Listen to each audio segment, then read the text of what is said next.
So let me explain everything I just did. This is called Forest Temple Back in Time. Being able to perform Back in Time in Forest Temple is very useful for any percent. It's the most convenient place to set EBF, which we will use to get to Ook and Dekutode early. One thing I didn't show in this video was saving the game. Once you enter Forest Temple, you must save on your run file, because you want to spawn back in Forest Temple after setting EBF. This setup is pretty easy to follow.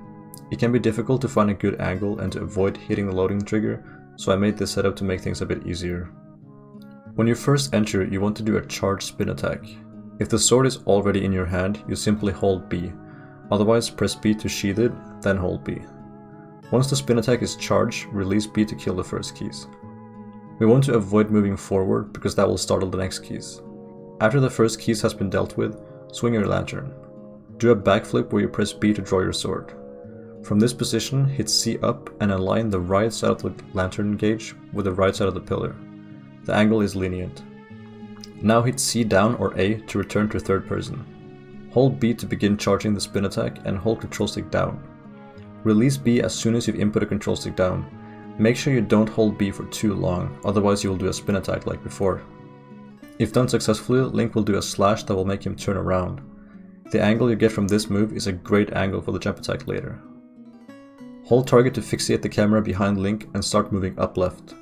Move Link up against the wall and move him slowly along the wall until his hat is either touching or covering this black spot on the wall. This visual cue can be difficult to see, which is why we pulled out the lantern earlier. Once Link's hat is either touching the left side of this spot or is covering it, you're ready for the final parts of the trick. Do a jump attack and release L as soon as you begin the jump attack. This will make it easier to see if you pause on the correct frame. Pull up the item wheel with D-pad up or down. Back in Time is a frame perfect trick, and this is what the correct frame looks like for the item wheel method. Link's sword will be horizontal. There's a backup you can use if you pull up the item wheel too early, but it's not amazing. It's possible to close the item wheel and then pull up the map shortly after, then do a soft reset on that screen, which can work. Anyway, once you pause with the item wheel on this frame, hit X, wait for the iron boots to finish its traveling, then hold start and then hold B. In my input display it looks like I held start and B at the same time, but I did not. There is a small delay there. It's very important to wait just a tiny bit before inputting B, and also making sure B is the last part of the soft reset combo. I'm sure you're already aware of this by now though. And that's it.